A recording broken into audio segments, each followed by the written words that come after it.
We began the Persian year with the coronavirus at our doors, and we end it as such. But news of the coronavirus is anew, as precautions taken for prevention and studies conducted for cure or immunization yield results. And the first Iranian Covid-19 vaccine is expected to come out in days in its hundreds of thousands. Phase 1 of the trial period is behind us, and we are moving on to Phase 3. To see how well Iran has done in the corona crisis and what problems this country still faces, stay with me, Leila Faramarzi, on Iran Today.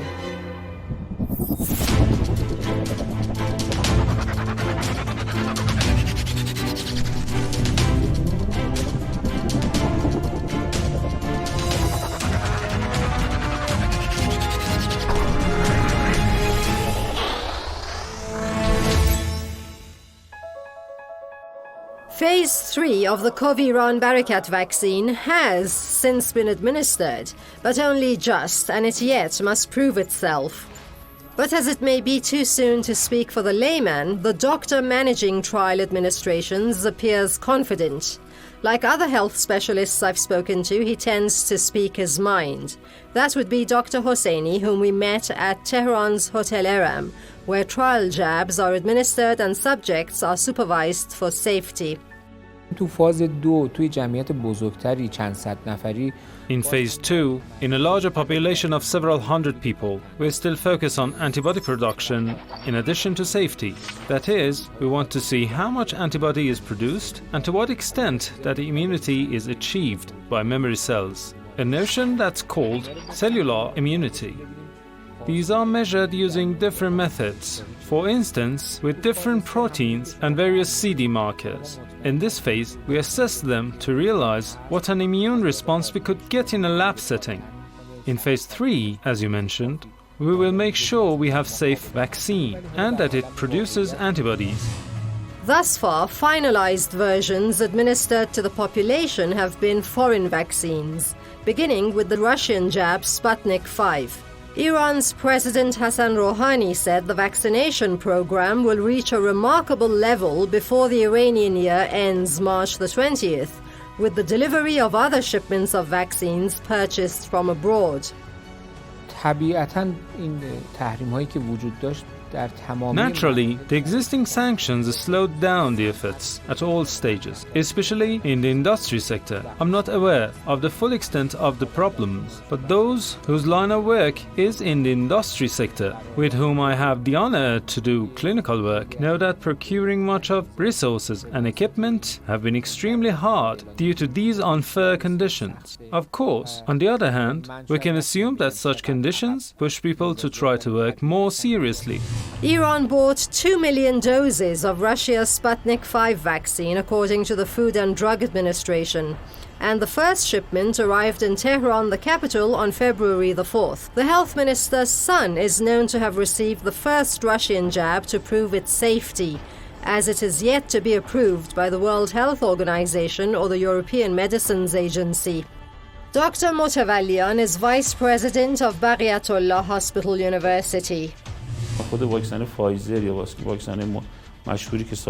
Health experts are still uncertain about the stability of the Pfizer vaccine, the well-known vaccine made in the Western world, because that can only be established over time. This stability test is not such that it can be guessed or assumed that its effect is permanent. Vaccines' stability and safety can't be measured before 18 months have passed since the first and second administrations. We can't just say in a form of a slogan that 1 or 2 doses of the vaccines we have developed can achieve anything. Anyone who has done scientific work knows that this is just words. Nearly 100 members of the board of Iran's Medical Council signed a letter addressed to President Rouhani saying purchasing Sputnik 5 before international approval could be dangerous. But Iran's health minister Saeed Namaki said Sputnik 5 was bashed for economic interests. And President Hassan Rouhani's chief of staff, Mahmoud Vaezi, said if the vaccine were to be purchased recklessly and without expert evaluation, the process wouldn't have taken this long. Iran could have accessed the vaccine much earlier due to its good relations with Russia. Sputnik 5 was developed by the Russian Direct Investment Fund, that's the country's sovereign wealth fund, and it has been given regulatory approval in 16 countries so far and is waiting emergency use approval by the WHO, World Health Organization. Manufacturers of the Russian vaccine say they have received requests for vaccinating more than 1.2 billion people from more than 50 countries. The matter of numbers always counts in administering cure or prevention and deciding their extent. منم نظرش با شما موافقم که آمار ما خیلی بیشتره. I also agree that the real number of those who have contracted and recovered is much higher. The 60-70,000 death toll that we have reported, considering the toll in the villages and how much access they had to medical facilities, I think is a relatively acceptable statistic compared to that of the rest of the world. How the vaccine works is it has to be administered in 2 separate doses, 21 days apart. Following Minister Namaki's son, the medical staff at 635 hospitals across Iran were the first group to get the Russian vaccine. Never any harm in seeing what others have to say, so let's take a quick media break to see what's on offer in other news outlets before getting back to our own narration.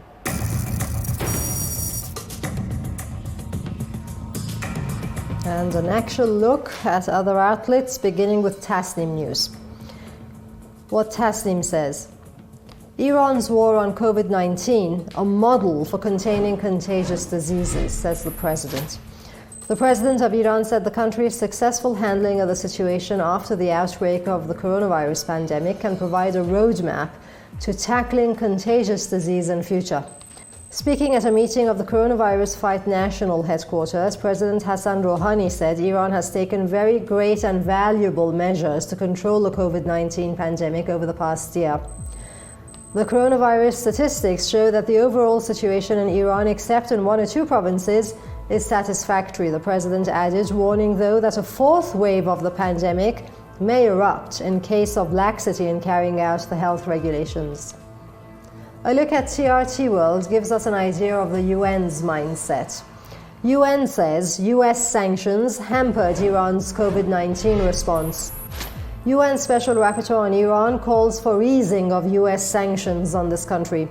US sanctions have crippled Iran's healthcare sector, contributing to Iran's inadequate COVID-19 response, says the rapporteur. The government has faced significant difficulties in containing the virus, in part due to the weakening of the national healthcare system and the wider economy, the report citing the UN Special Rapporteur Javed Rahman's observations said, adding that the UN Secretary General has been sharing the same concerns. Rahman holds the US responsible for adding strain to Iran's healthcare sector, which was already reeling from the effects of severe sanctions imposed by the US in 2018. Tehran Times makes a mention of ITB Berlin. ITB Berlin, which bills itself as the world's leading travel trade show, has presented a taste of Iran. Due to the pandemic, ITB Berlin was held virtually from March 9th to 12th, featuring some 3,300 exhibitors from 120 countries. The presence of the Islamic Republic of Iran, particularly its private sector in this fair, shows the dynamism of the country's tourism industry after a year of closure. And we declare in this exhibition that we are ready to bring tourism back on track again after the epidemic is curbed, said Vali Teimouri, the deputy tourism chief. The number of foreign visitors to Iran plunged 94% in the first 9 months of the current Iranian calendar year, starting March the 20th, 2020, from a year earlier. Government data showed as the coronavirus pandemic takes a heavy toll on the tourism industry. And that's it for today's news segment.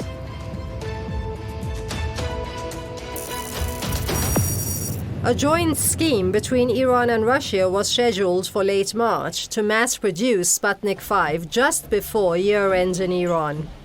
But with the Persian vaccine out and to be mass-administered by late April and early May, I asked what need there was for a Russian line, especially as the first batches of the Russian vaccine to be mass-administered will also be available in late April. صرف این که افراد مختلفی دارن رو واکسن کار میکنن فی نفسه ارزشمنده. The fact that different institutions are working on vaccines is valuable because ultimately the practical benefits of such attempts will be recorded and reserved in the country. But we know that some teams are more likely to succeed than the others. That's why we predict that in this process of experimentation and development, a few can get to the production phase. Both timing and the volume of production are significant.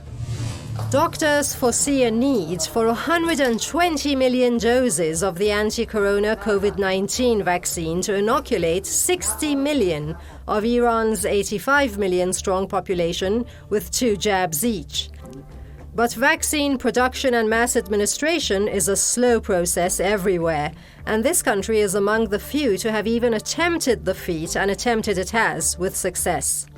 And that is in spite of US sanctions against this country.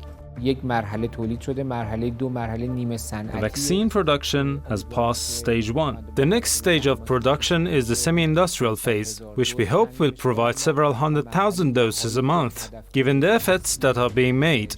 We expect that in the final stage, which according to our company's main goal is scheduled for June, we can produce 10 million doses. The Iran and Russia vaccine production will take place in the facilities of an Iranian pharmaceutical company. The two countries will be producing between 36 and 40 million doses of Sputnik V in Iran within the next 12 months. They jointly decided Iran would host the operation, mainly to increase supplies of the jab to countries in the Middle East or West Asia. خیلی از کشورهایی که در اطراف ما هستن داده هاشون به As an epidemiologist, I believe that many of our neighboring countries aren't reporting valid data. We've always been witnessing cases being underreported for all kinds of diseases, and especially COVID-19. What I'm trying to say is that we are in much better shape concerning diagnosis and treatment compared to many other nations.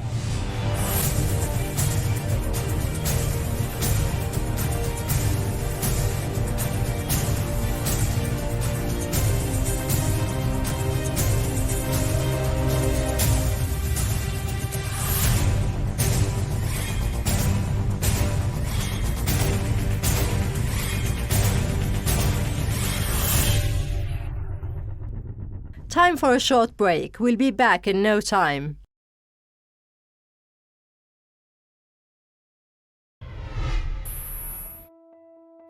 Having said quite a bit on the Iran-Russia project, I have to say a word on the Iran-Cuba vaccine, which was in the spotlight before anything else. Cuba being a country sanctioned by the US like Iran, it joined forces with this country so that the two together, that's Iran's Pasteur Institute and Cuba's Finley Institute, produce a vaccine jointly. This is not to forget, Cuba's present Cuban vaccine is among the foreign vaccines Iran will be administering, having participated in its trial period. So far, with regard to ready vaccines, Iran has imported several consignments of vaccine from Russia, China, and India. As for Iran's singular projects, 3 homegrown vaccines have undergone clinical trials in this country. Over 10 Iranian centers and startups applied to produce a vaccine. The sum of all efforts and acceptance is that Iran is looking forward to 4 to 5 homegrown vaccines now. تو ایران حالا پلتفرم‌های In Iran, 12 or 13 different projects are being implemented on different platforms, which are production methods in research and development stage. Of course, because some companies undertake several projects simultaneously, the number of firms that are working on the vaccines is less than this number. Some of the companies, like the Barakat Pharmaceutical Complex, are working on 3 to 4 projects at the same time. The vaccine types being developed are different too. 2 to 3 of them are the inactivated type. 2 or 3 others are the subunit type. Some other companies are working on mRNAs, and the others are working on recombinant models. As for what Iran is depending on thus far for the shorter term, officials say Iran will receive around 16 million doses of vaccines through the World Health Organization's COVAX program. It will import more than 25 million doses from abroad, and it will produce 25 million other doses inside the country.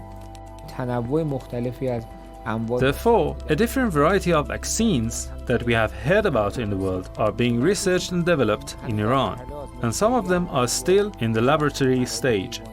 Some of them, fortunately, have gone through animal stage, and as we speak, 3 of these vaccines have reached the human trial stage. But the vaccine is not everything. In the case of COVID-19, prevention is most definitely better than cure, as there is no cure but only medicine to ease symptoms and vaccines with an effect lasting only months so far. Does that mean it is not worth the effort to make vaccines? It certainly does not. Mass vaccine production and administration would break the chain of transmission and render the virus controllable. That is why masks and social distancing have been recommended and enforced. الان شما نگاه کنید ما تو کادر درمان Many in our medical staff aren't willing to take the vaccines because of all the uncertainty around them. We can't force them to take the shots. We can only do that after we develop the vaccine and people trust that it doesn't have any side effects. It's not possible at this point. We haven't yet established that the vaccines are free of complications. Iran's potential in production is praiseworthy. Authorities boast every medicine which was said to be effective with the coronavirus was produced inside the country within less than 3 months. Test kits and ventilators were also produced, and the vaccine only came after. تست پلاسما درمانی رو ما تو اینجا کلید زدیم. We started plasma therapy here at the Baghiatullah University of Medical Sciences around late March last year. We have very professional specialists. They knew that when there was an antibody, the patient's plasma and blood serum could help cure the disease. We took it and tested it with caution from those who recovered from COVID-19 and had high levels of antibodies in their blood, which was successful. Then the Americans started doing the same thing by using our published articles. We are here at a military bus and mobile hospital site. It boasts state-of-the-art medical equipment and facilities. Facilities that you would expect to see in a well-equipped hospital with roots in the ground. But then whatever it is what makes it unique in West Asia. Let's step in together to see for ourselves what it has to offer.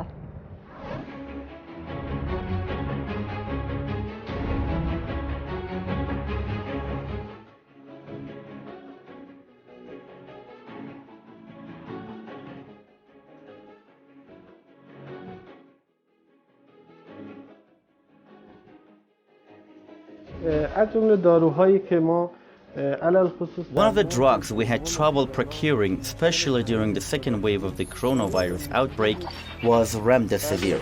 The 100 milligram vials of this drug were very rare, so much so that patients had to purchase them at 80 million Iranian riyals per vial through black markets.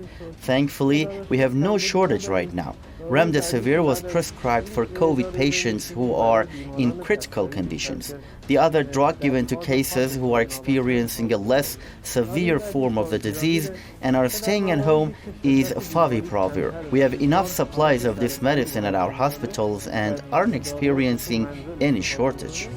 High up in the IRGC Land Forces chain of command, Mr. Akhavan is on the Mobile Hospitals Committee. He summed his pride in the project, which was inaugurated March the 14th with the Health Minister, in the few minutes he had with us on site. Establishing field hospitals for COVID-19 patients requires special infrastructure. They need mobile CT scans, oxygen generators, and mobile PCRs. Intensive care units, especially mobile ICUs, require better ventilation with more suitable spaces and many other features. This field hospital here is a specialized unit with 128 beds. One of its characteristics is speed. This entire unit can be moved to any point in the country very fast. Who can blame the doctors and nurses and pharmacists for savoring a brand new experience in terms of the scale of field hospital work? I can almost say that in the past we were successful in 40 to 50% of the cases, considering the equipment we had back then, but now with the new hospital we have been able to help people 90 to 100% of the time. The fact is that we used to provide healthcare to deprived areas in tents. But now in this perfect field hospital, we have almost everything. Everything is organized and everywhere is clean and tidy, as you see. The comfort of the staff is really very important, because I believe that if the staff does not get tired, there is no other problem. One of the problems we used to have before in the tents was the lack of order. On the other hand, tents were either very cold or very hot because of the various weather conditions. But now, thank God, all these problems have been sorted out.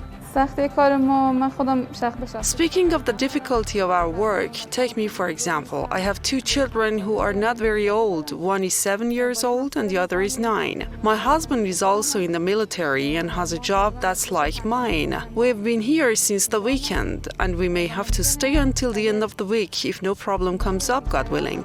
If needed, we have to stay here longer. This causes problems in our personal lives. Living like this for a mother with 2 kids is difficult. Preventative measures prevail, even if at times in a haphazard fashion, given Iran's cultural and economic conditions. Travel to cities coded orange and red have been prohibited. Those are cities with horribly high rates of transmission.